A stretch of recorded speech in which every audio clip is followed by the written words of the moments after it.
గిరిధారి ఎదలో ప్రణయం హారమైంద సుకుమారి ఎన్నెన్నో జన్మాల నుంచి మోస్తున్న మృదుభావం నుంచి తప్పించుకోలేవు ఇంకా మాధురి నీ ప్రాణం నాలోనే ఉంచి బంగారు చిలకల్లి పెంచి కాపాడుకుంటూనే ఉన్న చిన్నారి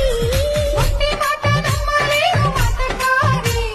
ఒట్టు పెట్టి మళ్ళీ చెప్పు ఒక్కసారి మురిపించగల చేరి రాధిక రాలేవా వంశీనాదాలి నడిపించే పాదాలి